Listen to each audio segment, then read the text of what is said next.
Welcome, everybody, to the Unemployable podcast. I'm Jeff Dudan. If you started as a litigator where you realize success is as much about being relatable as being right, if you pursued a master's degree in psychology and then found yourself on reality TV shows like Married at First Sight and Kate Plus Date, and today have delivered 3 TED Talks, are a renowned keynote speaker, and have authored books on relatability, including the most recent work, The Relatable Leader, your name can only be the incredible Rachel DeAlto. Welcome. Thank you. That's the coolest intro I think I've ever had. Really? That's it. I'm done. I'm All leaving. Right.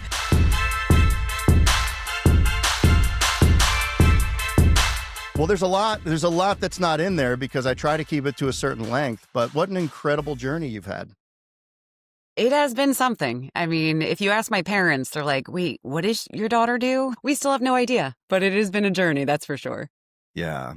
So opening question, do people today gravitate towards large, shallow networks of people, and why today versus previous times? The answer is yes.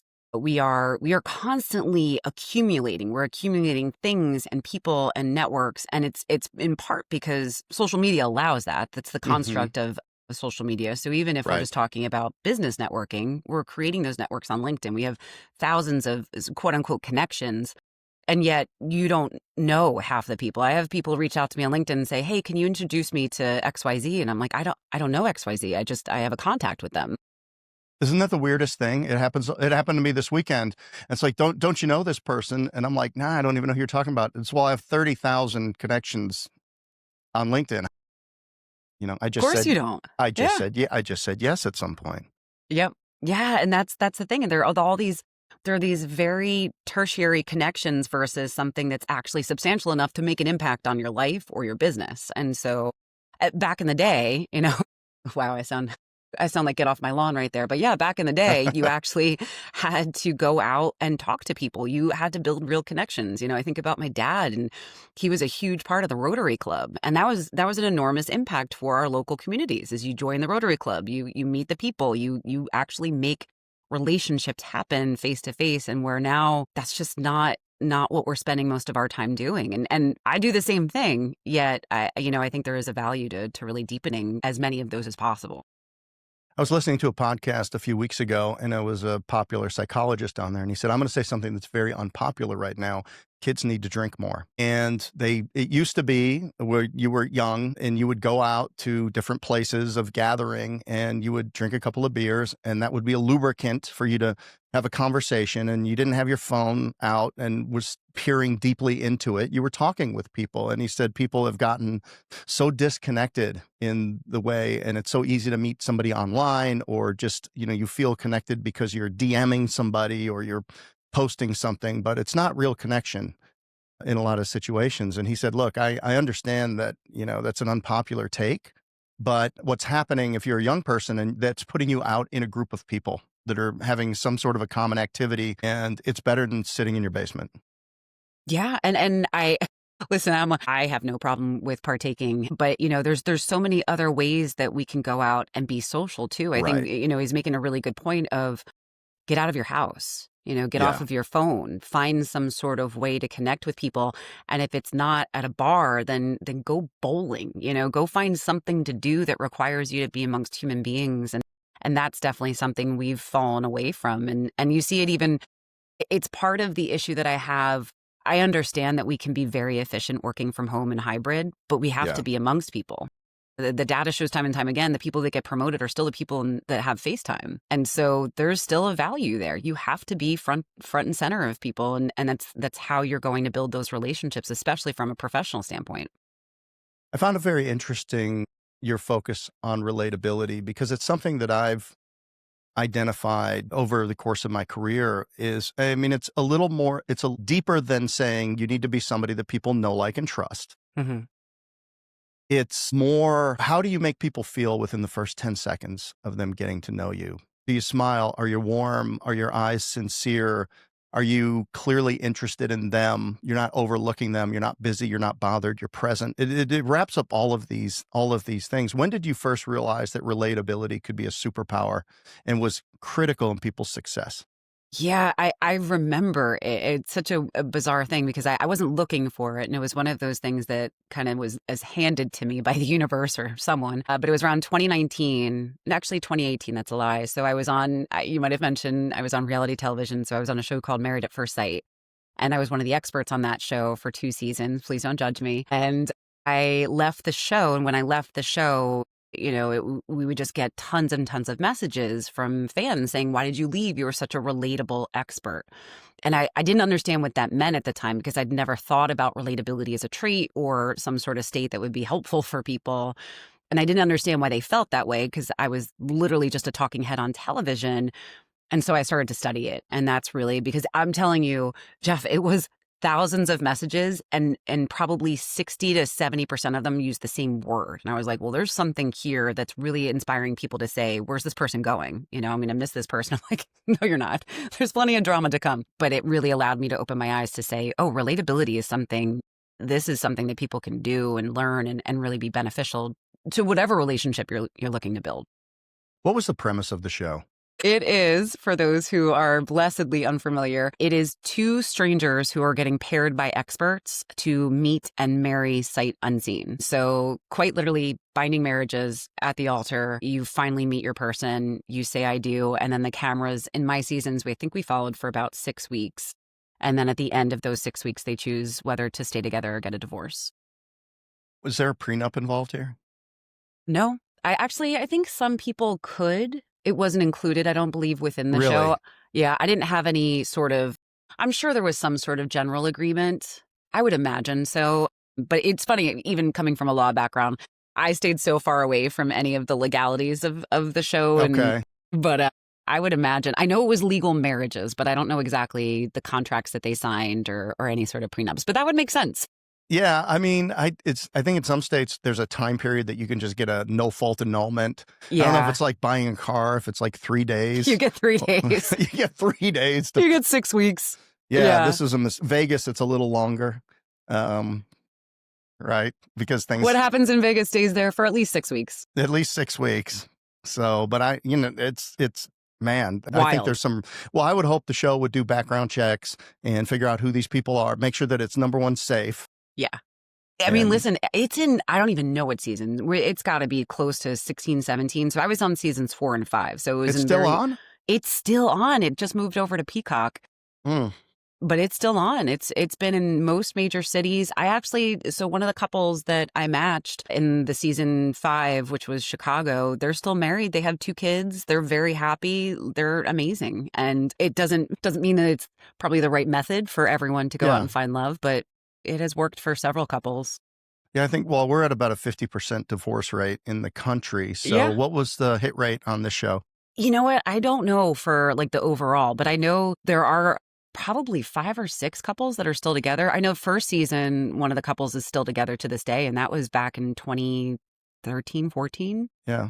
Look, it's not a bad method. Maybe we should institutionalize it because, look, if half of them are going to fail anyway, clearly people are not making good choices. So you might as well just throw some people together and you probably get about the same hit rate.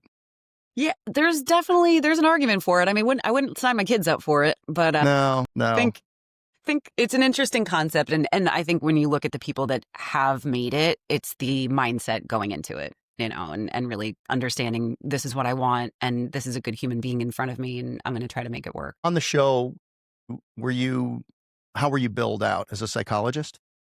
I was actually, no, because I have a master's in psychology, so I have a background in psychology, but I think I was billed as a coach or some sort of more generic term. Yeah. So you had, talk me through, you went to, where'd you go to law school? I went to Seton Hall. Okay. So here in New Jersey. Yep.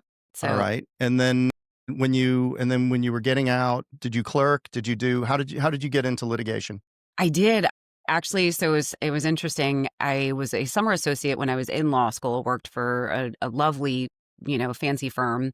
They offered me a job in the corporate department that honestly made me want to quit law altogether. When I was doing that, I was like, I can't do this for the rest of my life. I need to go become something else. I don't know what that is, but we're going to figure this out. And so I ended up pursuing a clerkship last minute because I said, okay, give me some sort of, because this isn't going to make sense for my life. And I ended up being a law clerk in the Superior Court in New Jersey. Loved it.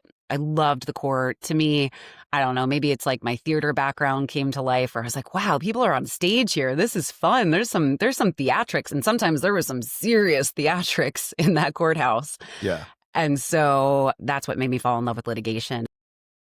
So I ended up going to a firm after that and started doing trial work and really did enjoy it. I thought that that was going to be the rest of my life. I thought at this point, I'm like, sometime in my 40s, I'm going to try to get a judgeship and call it a day. Right. Get a nice pension. Jeff, what did I do? Yeah. I did none of that. You'd be out by now.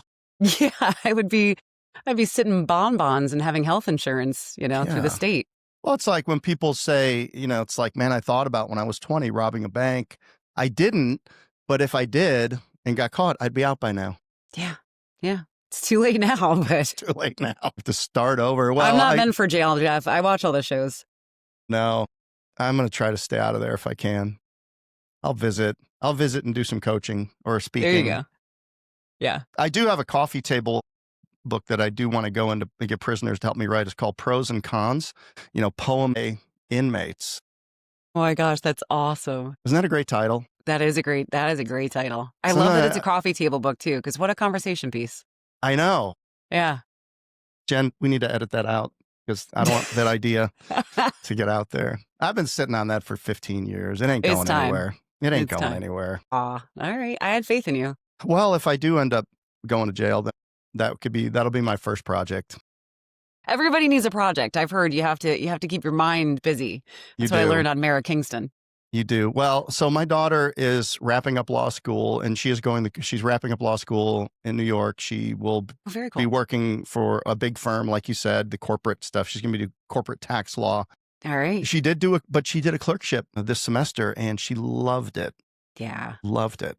It's a cool experience. That is awesome. And you know what? Even though I just kind of poo-pooed corporate law, there's a lot of people that I'm friends with that have been in it since I was a law clerk and that love it. And you got to find, there's so many different elements. Well, there's so many, as you are aware, there's so many paths in this world that you're going to find something that fits you. And that's really the key to everything. So you left law, you pursued the master's degree in psychology. Now you're on reality TV, working as an impromptu marriage coach. Yes. That was unintentional too, though. Well, sometimes you just got to go with it. Yes. I was like, wait, you guys are going to do my hair and makeup? Of course I would love to do this. So you are unemployable. You're on the right show. Yeah. Thank you. Thank you. We found you.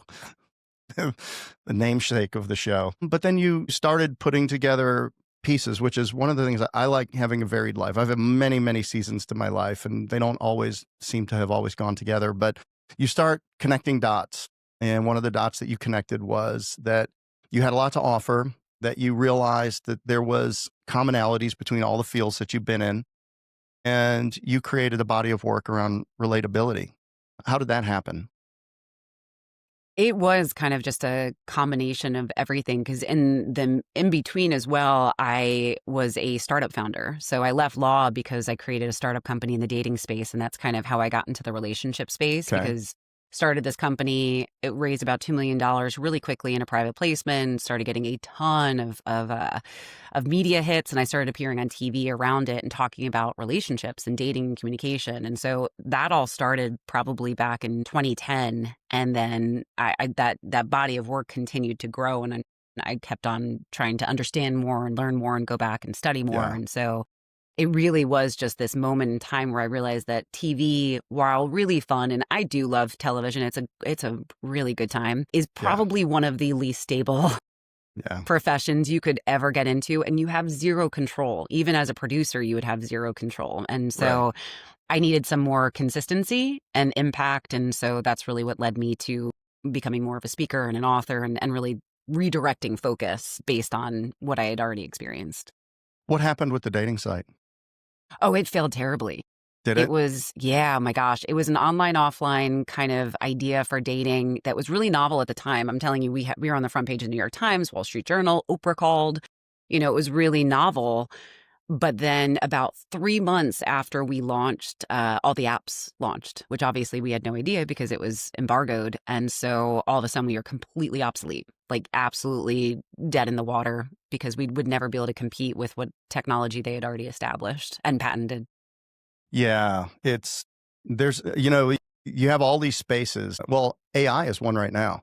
Yeah. And I've seen companies come in the last 12 months. I've seen companies come, they have this great tool. You get the ability to book a appointment on your website or something like that. Then you find out that it's two people in their bedroom that created this app using AI or whatever. And then the big players come in. And I recently had the CEO of Go High Level, which is a really fast growing CRM on the website, and Sean, and he basically said, look, AI is going to be just like any other utility. We use it to improve our product. You get all of the things that come with it. We're not going to charge you extra for it. We're just going to use it like another tool to deliver a better product. And he goes, that's where it's going to shake out. I mean, there'll be a couple of winners that make $1 billion in a few different ways, he said. But at the end of the day, all of this stuff is just going to be incorporated into the products that you already use by the big companies. And at that point, you don't need a separate, you don't need 11 separate little AI companies that do a single modality of some piece of workflow or something like that. So that gave me a little comfort, because I don't know about you, but being an entrepreneur like you are, you probably feel like you miss a lot of boats. I had a dating site also. It was for helping people actually decouple. It was called Unhinged, but it didn't.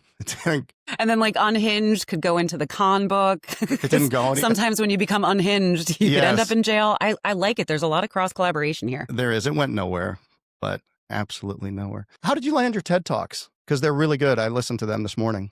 Oh my gosh. Well, I hope you didn't watch the first one, because it was the first public speaking I'd ever done in my life, which was, you did? Oh, wow. I didn't even know. So I'm trying to think back to the very, very first one. So I had a friend who was from Syracuse University, was where I did my undergrad, who was like, hey, I think you could do this, because I had done a little bit of TV. I hadn't done Married at First Sight or anything, but I was doing a ton of local and national just as an expert. And she's like, I think you should talk. I'm like, I think I'm talking already. And so she recommended me for the first TEDx. The second one I saw was at Syracuse, and I was, just wanted to go visit and, see my alma mater. So I did that one. And both of those were just things. I did one on kindness and one on fear.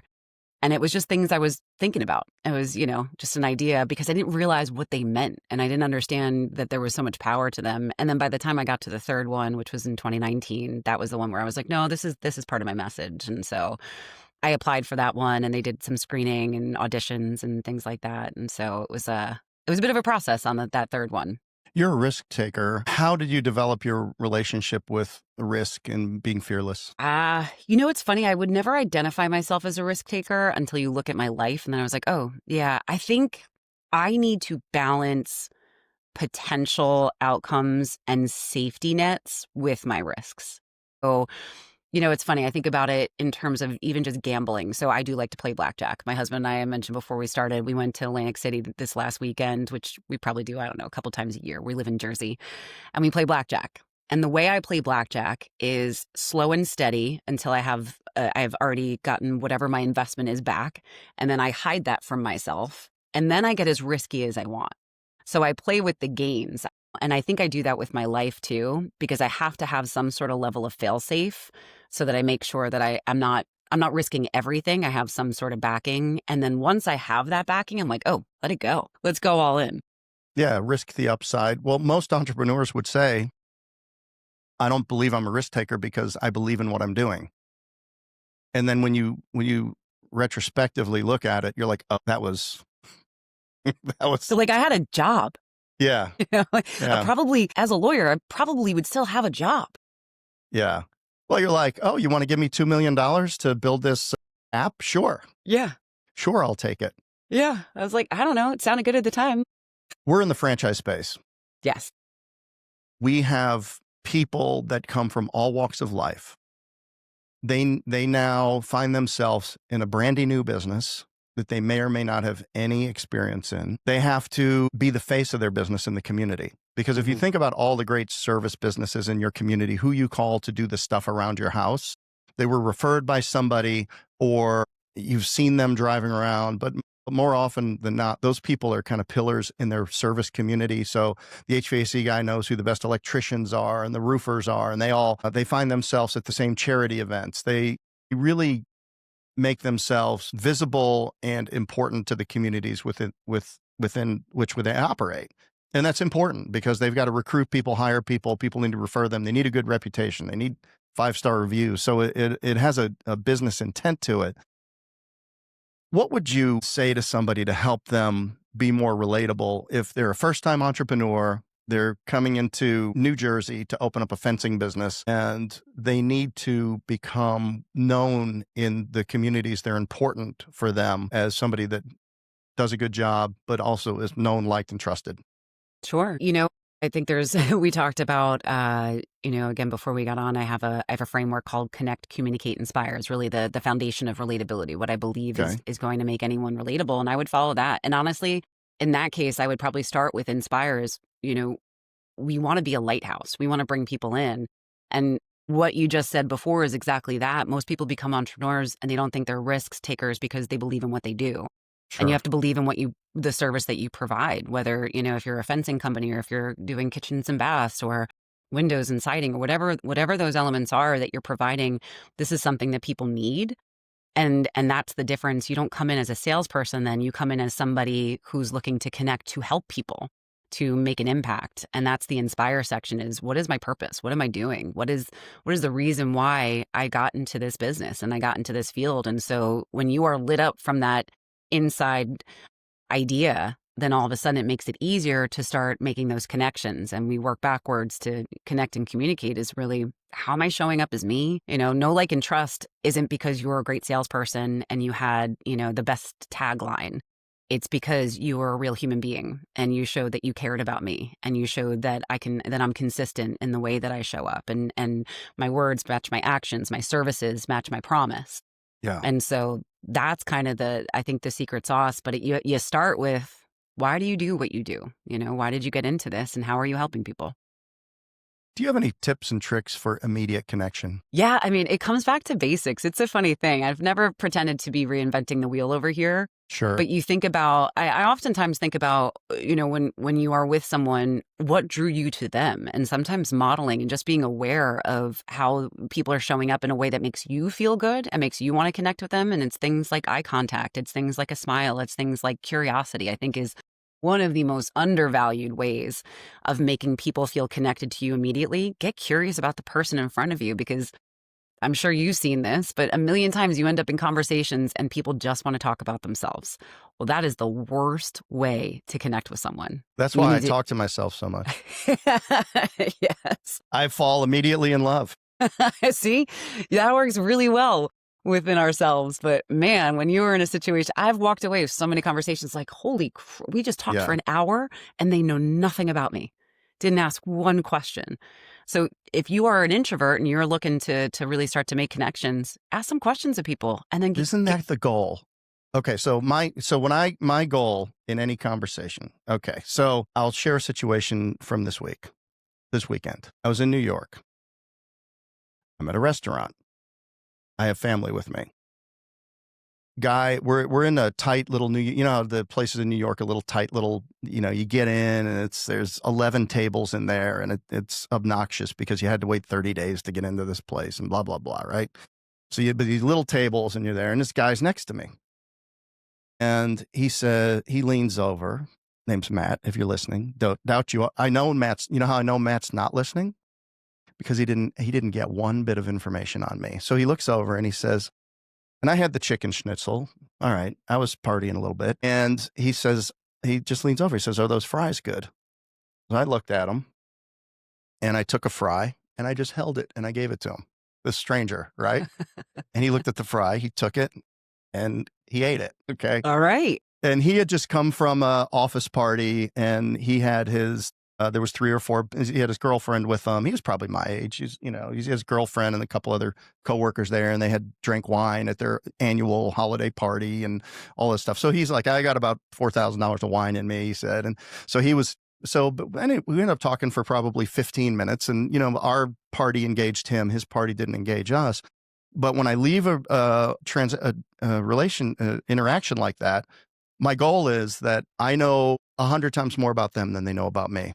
And even to the point where I don't even give them airspace to ask a question. And my game is, can I skillfully make them comfortable by little prompts and things like that, just to get them to talk about, because then or if I go to a dinner party and I meet 2 or 3 new couples or whatever, and the whole thing would be to learn as much about them as I can, but to deflect about myself. And at the end of the day, part of it is I'm complicated in the businesses that I do and what I've done and all that. And I really just don't want to go into it.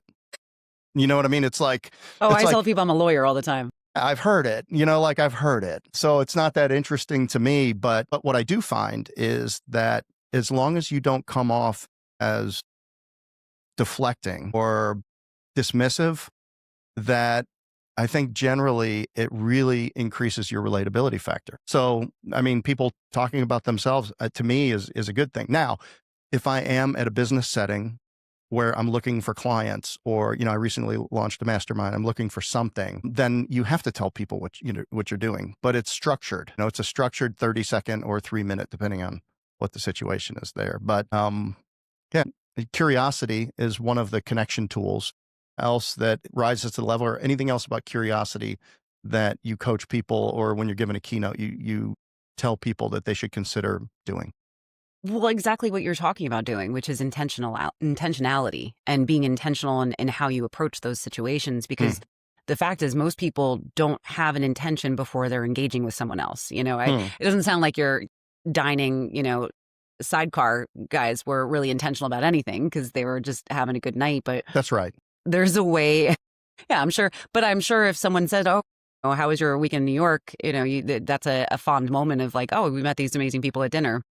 But when we are going into those situations where you do have an intention, or you do have some sort of goal attached to it, I see it all the time where people just show up thinking, I'm just going to wing it, or I'm going to, just go connect with people. But have an intention about what you're looking to do. Have an intention about how you're looking to show up. And so, which is exactly what you're saying, is really being intentional about making sure that you know so much more about them than they do about you. But it could be something as, as simple as I want to make connections with 3 people, but I want them to be real. And so when we have some sort of this element in the back of our head, because we are so on autopilot, and everybody has kind of their standard way of being in any sort of social event or networking event. But if you actually say to yourself, okay, this is my intention for this, it becomes really much more a conscious act versus let me just let my subconscious run this entire situation. Interesting. So my philosophy that I share with anybody who actually cares to listen, but our franchisees or young people, business people, is when I'll go to a conference and let's say there's 600 people there. My goal is always, whether it's 60 people or 600, my goal is always the same. I want to make a deep connection with 6 to 8 people. So what that forces you to do is it forces you to lock in and be present, and not just like shake somebody's hand and maybe, back in the day, shove a business card in it, or do the phone bump now and, and then just move on and not even remember who this person was. It's a little bit longer strategy, but like, why would you just touch somebody on the surface and not get to really understand who they are, where they're from, any of that kind of thing? And for me, it's just a natural curiosity. It really is. I'm naturally interested. Anytime I learn something about something, I find that interest. Oh, you went to Seton Hall, and how did you get there? And so and this is, I think I recently had a guest that basically said, don't do this, but this is what I do. I use something called the Tiberius Success Formula, which this guy, Boaz Roshwerger, I think was his name. He was a consultant speaker, and it's these 5 questions. And it's like, the first one is, where are you from originally? And then the second one is, do you still have family there? And the third one is, how did you get from there to here, wherever you are now? So think about like that. Just that I never get past that. There's like 2 more questions, but if I asked you where you're from originally, you would say, oh, well, my parents are from here, and then we moved there, and that's where I was born, and then I've got the sister or the whatever's going on. And then, so now there's like this story, and they say, oh, well, and if they didn't bring up do you have family there? Oh, yeah, we've got this and that, and they're spread out, and I've got 2 brothers, and they're out in California. And now you've got more of the mosaic is getting filled in, and then it's, well, how did you get here? And now they tell you their whole journey. I joined the Navy, and then I was stationed over here, and then I went over here, and I got into electronics, and then I found my way to this, whatever it is. It's just, at the end of the day, man, like those 3 little prompts, you've just learned so much about them. You were attentively listening. Now you're connecting. Oh man, yeah, me too. I love the Bears, Chicago Bears. I'm a Chicago Bears fan too. Now you have these little connection points along the way. And by the way, I'm a introvert, like a hard introvert. So for me to talk at a conference to 50 people, I will be dead on the floor. Like my battery will be zero. It takes so much energy to do that. So it's an energy conservation strategy to make the other person do the work. You can sit back and be curious and learn, and then don't get in a hurry. Don't just move on to the next person. How many times have you looked past somebody thinking that the other person was the important person that you needed to talk to or get to, and you realize that you just trampled over the person that you really needed to talk to? Because we can either by appearances or clothes or just you're going to make a snap decision about who the power player in any group of 4 or 5 people are and who you think you might need to talk to. Huge mistake. Huge mistake. So anyway, that was, well, I don't know. But I love what you just said, because you gave a number to it. And the beauty of that too is if you say 6 to 8 and you're on number 4, you're like, okay, I got 2 more people to meet at least. And so it keeps you on track. I think that's brilliant. And you're getting origin stories and you're getting deeper and more connected to people. And I always talk about, I'm sure, you and listeners have seen that 36 questions to fall in love. The New York Times did a huge thing on probably like 5-10 years ago. But it's from this 1999 study where the scientists weren't looking to make people fall in love. They were looking to make people connect. And what they found is that there was these 36 questions of deepening, more intimate questions about their lives and experiences that allowed you to get to know each other. And to me, it's like, pull some of those first questions out, and all of a sudden you start to understand people and you make them feel like they're seen and heard, and you feel more connected to them. Talk to me about respect. This has become a huge issue for me later in life. You talk about respect in your book, The Relatable Leader. Yep. Unpack that for us. So I didn't even think about respect. I mean, not that I didn't think about it at all, but I think I always say respect is like air. It's something you don't even think about until it's not there, and then it's all you can think about. But I did my own proprietary research when I started writing Relatable Leader, because I believed that there was a disconnect between what teams were looking for and what leaders thought that they were needing. And it's because there's so much thought leadership. I know you're exposed to this as well, there's all this thought leadership around leadership and how you should show up and what you should focus on. And I felt like we were missing the mark. And in some ways we were, but it was actually not in the way I believed. When I did my research, the top trait that people were looking for from their leaders was respect. And what I find is that there's a negativity bias. We don't say what we're looking for because we have it. We say what we're looking for because we don't have it, because it's missing. And so if I ask, all these people, what are you looking for in a leader? They think about the worst case situations and all of the things that are lacking. And so when respect was at the top, I was like, wait a second.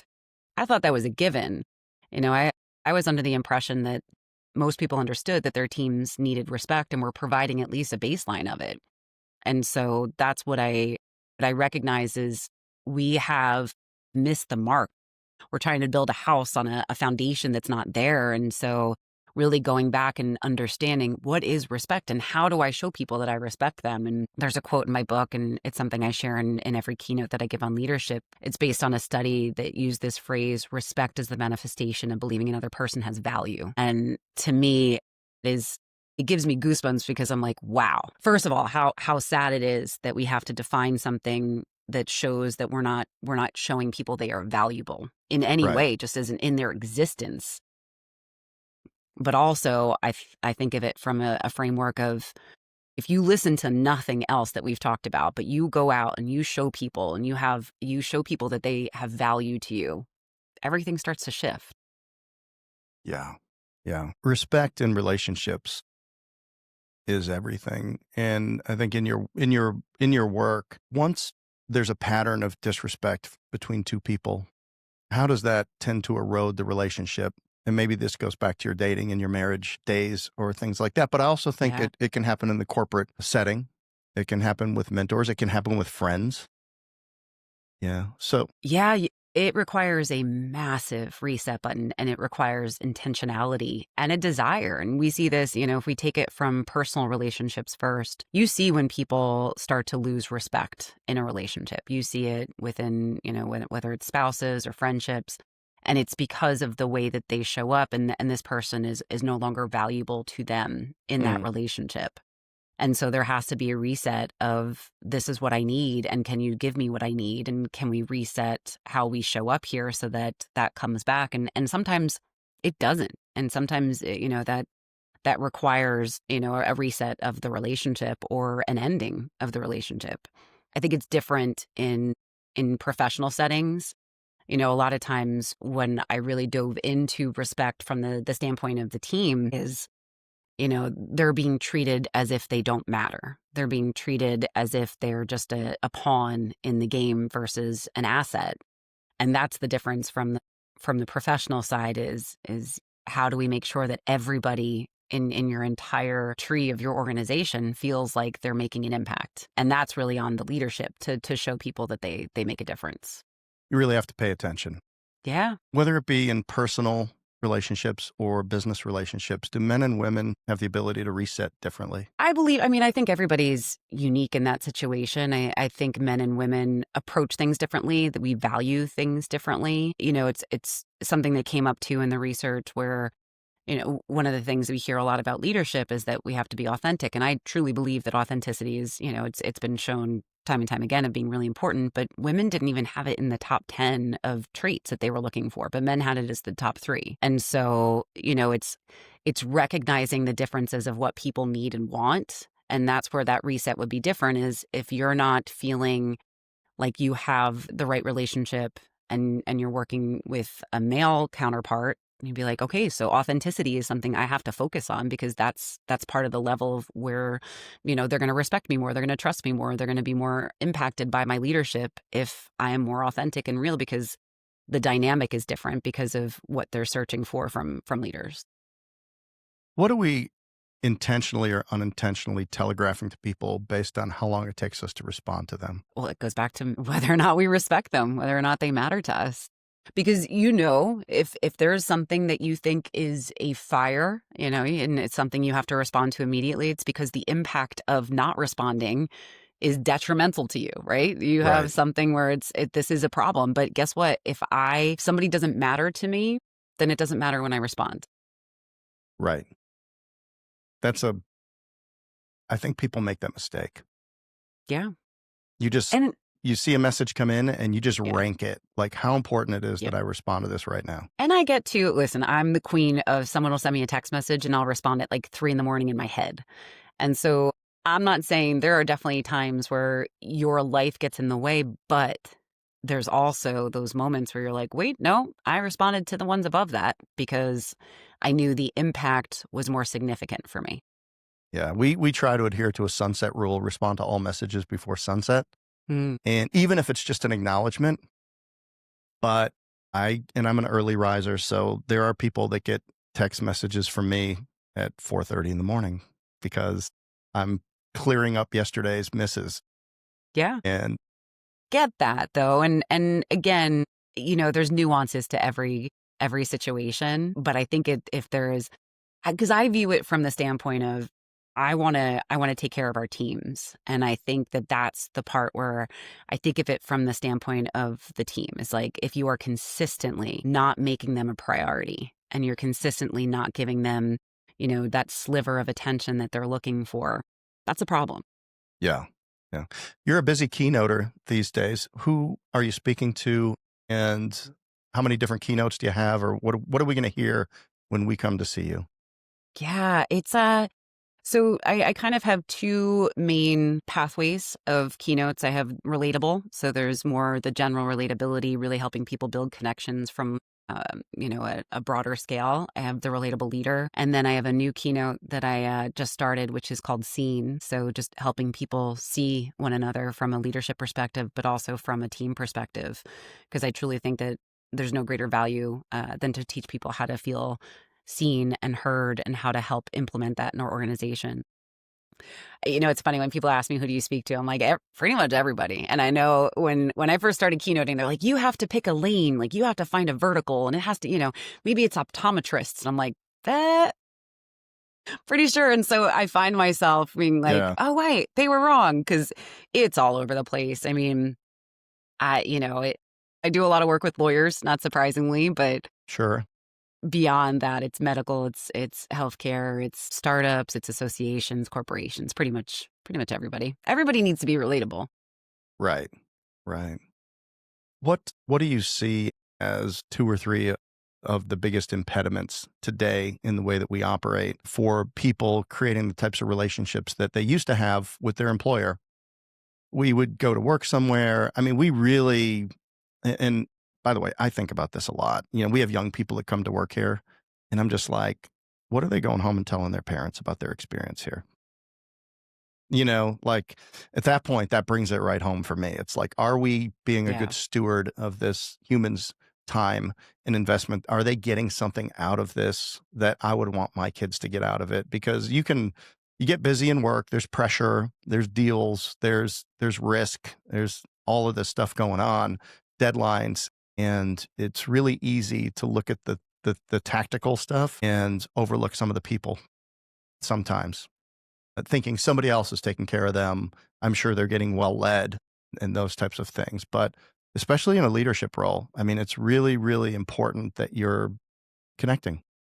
Yeah. The biggest impediment to everything is distraction.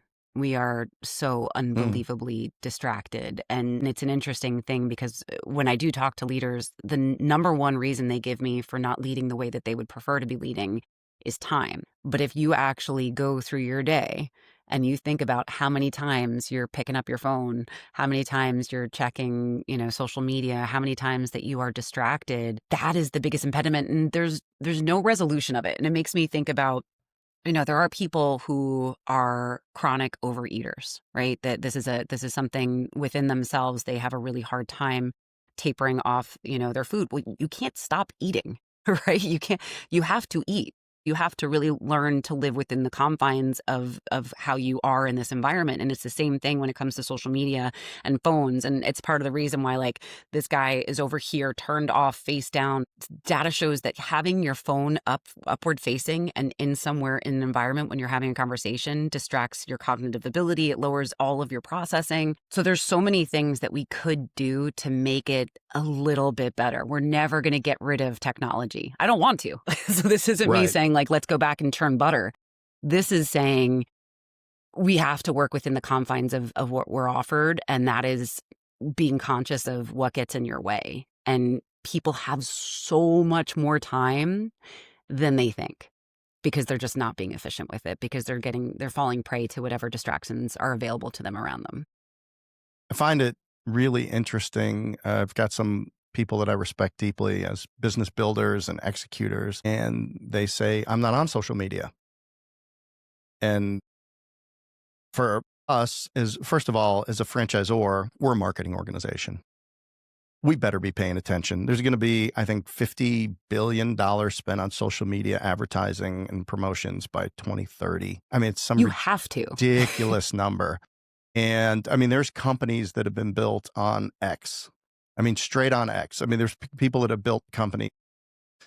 By the way, when it comes to franchise companies, that gives you a certain type of franchisee. And I don't know that that's working out that well, because these, Hmm. people that are making their living chirping on social media are going to continue to do that and not necessarily just buckle down and just run. They're not going to put it aside to run the business. So we'll see how that whole experiment works out for those groups. But at the end of the day, I just keep getting sucked in. I do. I mean, I get it. I keep getting sucked. I gave myself a desert like last December, and I put something on that limited my time to an hour a day. And I would say, only do the things that you need to do, respond to things that you need to respond to. But slowly over time, it's coming up on, we're in December again. Well, maybe I need to revisit that. Yeah, it's a time suck. But and again, you're not wrong. There are so many people that need to be on social media. I wish I could quit. My husband's not on it. I have to show him. I was like, oh, look at this funny dog video, and then he rolls his eyes. But yeah, it is an absolute time waster, and it can also be entertaining, and it can also be networking, it can also be all these other things. But it's that conscious awareness of what energy am I expending right now. And is this helpful? And are there things that are on fire that I should be paying attention to instead of this? Yeah. And look, doing what you do, you have to promote yourself. And doing what I do, I certainly want to promote myself. I want to promote our brands. And if you get into the right echo chamber, like I think ours is loosely franchising, although on the Unemployable podcast, I mean, we just had Andy Bustamante on, the CIA guy. He was in studio. He was right behind us.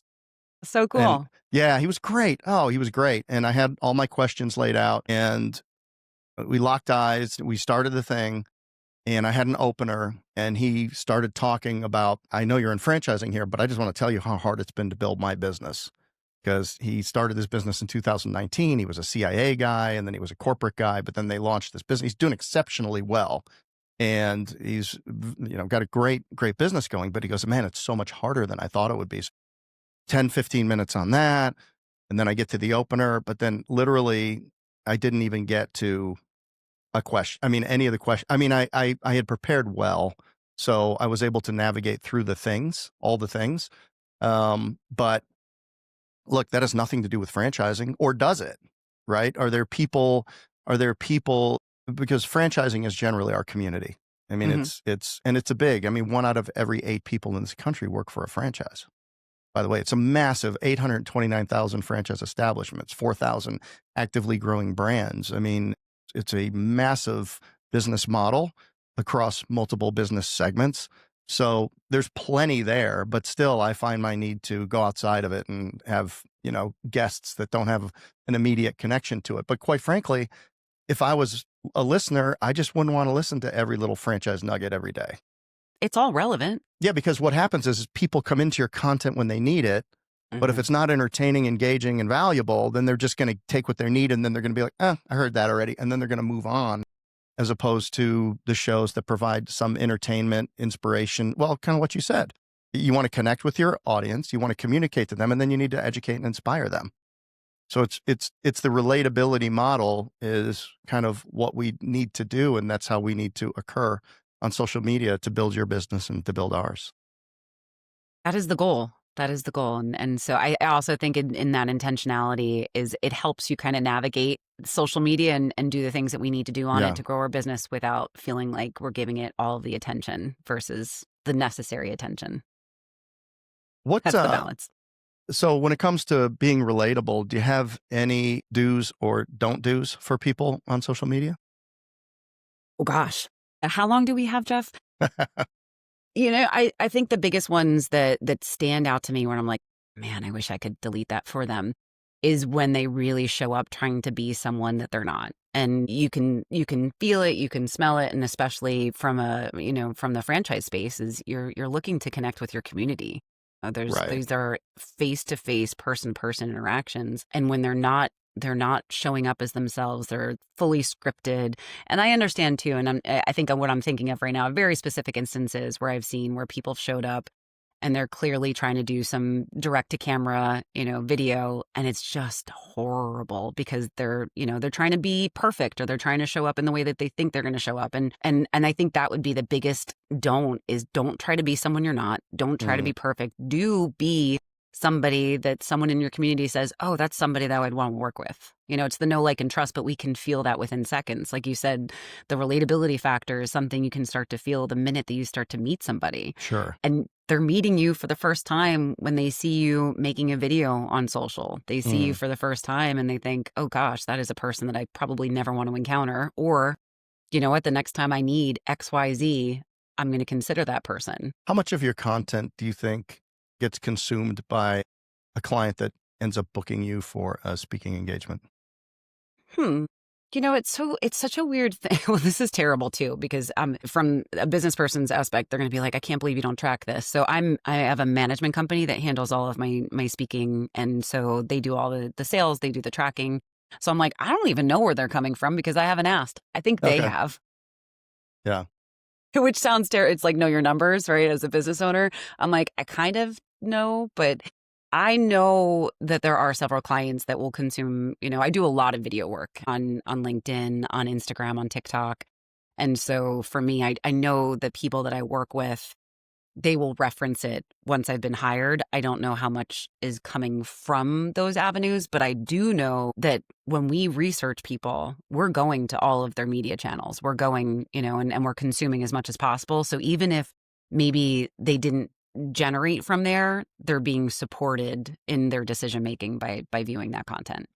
It's the best way to prepare. I mean, I Yeah. found a nice 38-minute podcast that you did somewhere, and I listened to that this morning while I was on my little rowing machine, right? And then listened to the TED Talks and just had you kind of in my ear as I was driving in this morning. And now I know you. I know how you speak. I know kind of what you like to talk about. And then, of course, went through the book and then used a little AI. And I was able to get a well-rounded out type situation so that I could have at least an intelligent conversation, lead it in the way that would make it good for you. And that's always the goal. And it worked. But well, there you go. It's been great. Yeah. But, as we talk about what do we need to put out there that makes us relatable, and we've done direct to camera stuff and all of that. And then I'll do some silly little video from my car and boom, off it goes. It's like, so much more real. Yeah, it's so much more real. And then we do long form generally. I mean, we've probably 235 episodes or so now. And awesome. Generally anywhere from an hour to 2. And that's a lot of content. So then you can snip things out of that and just keep putting them out there. At the end of the day, I mean, something needs to go out almost every day if you really want to be part of the people that when I open my social media, they're there every day. And the more that they're there and the more consistent they are, the more that relatable they are, because I believe it to be authentic. Yep. Yeah. And it is that consistency is such a key. And it's also something I commend you, because that's one of the hardest things I have burnt out. And it's also knowing yourself of what you're capable of doing and how much support you need. But my first book launch, I wrote Relatable Leader, which came out in July, but I wrote Relatable, which is basically more of genuine, but general human connection. Came out in 21. I was doing about 5 TikToks a day, because TikTok was just starting to blow up, and it was hugely impactful, and it was incredible for me. I mean, it was just, the growth was exponential, but I was doing 5 videos a day. And by the time my book came out, I was like, if I never, ever make another video, it will be too soon. And so that's the challenge is, you got to keep showing up. But it's the same thing in any relationship, right? If I stop calling my friend because I talked to them too much before, that relationship is now dead. Yeah. There's the familiarity breeds contempt, but then out of sight, out of mind. Yep. Yeah. And so finding that balance, you'll see I'm probably once a week doing a video now, because I'm slowly making a comeback. Yeah. Well, there's always a happy medium. Yes. And speaking of mediums, I noticed that you are a hypnotherapist. Not exactly the same. That was quite the transition. I mean, I don't know how people talk to dead people. Oh, well, why not? Will they pay? Yes, that was, wow, it's so funny, because hypnotherapy, I think, well, although Jennifer Aniston's partner now is a hypnotherapist, and it's like back in the news, and I was like, oh, that's interesting. Really? But like, fun fact, it's basically meditation with a goal attached to it. Okay. And so when I was on a yoga retreat and I experienced hypnotherapy, and I was like, this is so cool. And so most things I experienced that I'm like, this is so cool. I'm like, I want to learn how to do it. And so I got trained in it, and I don't practice it from a commercial standpoint, Right. professional standpoint, but I use it all the time. I mean, I'm going to be on a flight in a couple hours here, and that is my favorite time to go into hypnosis and kind of just reset and recalibrate. And so it's like I said, it's essentially, it's like supercharged meditation. Okay. And do you have a daily meditation practice that you do? I wish I was one of those people that say, I have this morning practice, and I get up and I have a hot cup of tea and I ignore my children and dogs. And no, I'm a hot mess until I take a minute. I got to tell you, meditation and cold plunges, I'm just fighting it. I'm fighting it. And I mean, I've tried it, but then you hear Jerry Seinfeld, the first billion-dollar comedian, and he's just like, hey, if I didn't have a meditation practice daily for the last 30 years, I couldn't have been able to do this. And then you find other like wildly successful people, sometimes creatives, but not always. Yeah. Maybe they're the Hollywood types, but I mean, other people as well. Yeah. I think, people, I don't know if it's Dana White, but people like that are, have done something. They're like, yeah, I mean, I know Dana White takes his cold plunge, like, and sets it up in his hotel room. Like, well, he doesn't set it up. He does nothing. It is Yeah. there for him. They go down the hall with the little ice bucket and they keep bringing it back and bringing it. So it takes like 2 hours to fill the thing up probably. And nobody in the hotel gets ice because when Dana White's traveling. Like, sorry, Dana's here. Yeah, Dana's here. Yeah. Hot soda for you. Hot soda for everybody and cold Prosecco. But it's a daily discipline that is so hard to do because I have tried it. And then I tried to get a facilitator, and it was like during COVID and they were all online now. I'm like, well, I can just watch a YouTube video. So then I tried that for a while, but I just hadn't been able to get there. But I do know that I do have a daily practice of this little 5-minute journal that I do. And the days that I skip it, I can tell that I am not as clear. Yeah. I think everybody has. I mean, there are moving meditations. For me, my daily practice is the gym. And I know if I don't go work out, and I do have like this week is like an off week intentionally, I'm traveling and I'm like, nope, that's going to be too stressful to try to combine that into my work this week. But when I'm home, if I do not work out in the morning, I feel off the rest of the day. And God forbid, I don't work out for a couple days. It's like stay away or ply with wine because it just resets in a way. And so I think people have to find what brings them back to themselves. And what is that practice that allows you to reflect? And it could be a workout, it could be a walk or a run, it could be a meditation, or it could be journaling. There's so many times where it's really just looking for a reset. Because as we've been talking about, there's so many things that get in the way of us being present with ourselves. And that's really what we're looking to do when we talk about having some sort of practice. Awesome. Rachel, anything we missed today? I don't think so. I think we covered a lot in an hour. Do you have mentors? That would be a no. Okay. Yeah, I don't. It's such a weird thing. I was like, I think I've always wanted one. I have a lot of masterminds. And so I have a lot of colleagues. Okay. That's always been probably the last 15 years. I've always been in masterminds and I've always been in community, but not necessarily finding someone that's a couple steps ahead of me that's willing to just sit there with me. Interesting. Yeah. Awesome. Well, if you want to play, I've got a curveball for you, and then I've got a fastball right down the middle. But before we do that, tell people how to get in touch with you. I am Rachel DeAlto everywhere. So on my website, rachel@racheldealto.com is my email. I mean, it's literally pretty consistent, if you will, across all the platforms. All right. And that is just RachelDealto, Rachel DeAlto. Correct. Anywhere your fingers can go on your phone. That's right. Okay, great. Here's the curveball. Okay, ready. Do you have a dog? Okay, I heard them earlier. I know. I was like, my husband has them upstairs, like hiding, and then someone rang the doorbell. All right. Gun to your head or your favorite dog, because there is a favorite. You have to create a business in the next 30 days. It can't be something that you're currently doing.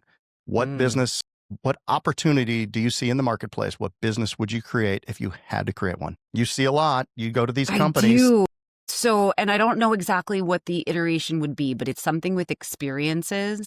It wouldn't be brick and mortar, but there would be something that creates experiences. And I don't know exactly what that, because I know Airbnb's trying to do that, but I would try to do it better. We are craving experiences in community, and there is going to be something that comes out here where we're going to have an opportunity to partake in that. And there's a business there. And there is something there. So someone and that's listening, go off and create that, because I don't have the brain space to do it.